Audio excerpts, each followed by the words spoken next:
But నువ్వు అన్నట్టు reintroduction of NTR ఇది నిజంగా. ఎందుకంటే అప్పటిదాకా ఎన్టీఆర్‌ని చూసిన ఒక కోణం వేరు.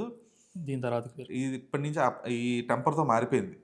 ఎందుకు అంటే ఎన్టీఆర్‌ని కొంచెం గ్రే షేడ్‌లో చూసున్నాం. లైక్ 'కంత్రి' సినిమాలో ఒక చిన్నపాటి గ్రే షేడే. కొంచెం రౌడీ ఇదిగా చాలా కేర్‌లెస్‌గా ఉంటాడు ఎన్టీఆర్. బట్ ఎప్పుడైతే ఈ సినిమాలో చూస్తున్నామో right from the opening frame అంటే చిన్న పిల్లోడితో క్యారెక్టర్ ఎస్టాబ్లిష్‌మెంట్ చేస్తారు కదా! అవును. నేను పోలీస్ అయిపోతా అని ఏస్తా చెప్పేసి కాకి చొక్కా ఆ! ఏసేస్తా.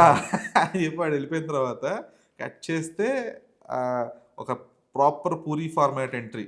ఆ ధోబిఘాట్ దగ్గర విలన్ పరిగెడతా ఉండడం.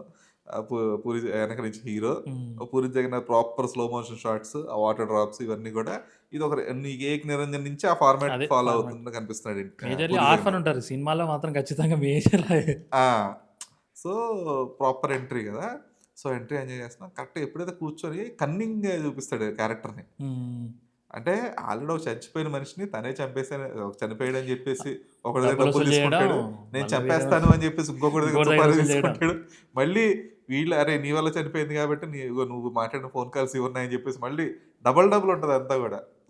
అంటే ఆ ఓపెనింగ్ సీక్వెన్స్ చూసినంత వరకు లేదు ఇది 'వక్కంత వంశీ' సినిమా కాదు 'పూరి జగన్నాథ్' సినిమానే అనిపిస్తుంటది.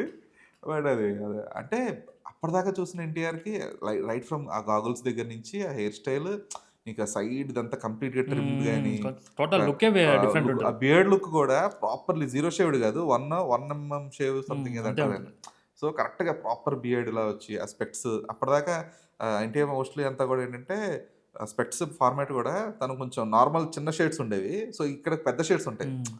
చాలా పెద్ద సైజ్ షేడ్స్. సో, క్యారెక్టరిస్టిక్ నీట్‌గా టక్ చేసుకొని అప్పటిదాకా ఎన్టీఆర్ స్టైలింగ్ గూడా ఎలా ఉండేదంటే ఒకవేళ ఇన్‌షర్ట్ చేసుకున్నా గూడా ఇంకొక షర్ట్ ఎక్స్‌ట్రానో లేదంటే ఆ షర్ట్ కొంచెం కిందకుండడం, బెల్ట్ కిందకుండడం. ఇప్పుడు ఇందులో అలా ఉండదు. కరెక్ట్ ప్రాపర్‌గా బెల్ట్, ఆ బకిల్ విజిబిలిటీ ఇవన్నీ గూడా స్టైలింగ్ గూడా బావుంటది. బాడీ షేప్ కూడా ఆ! ఈ పర్ఫెక్ట్ సినిమా ఉంటుంది.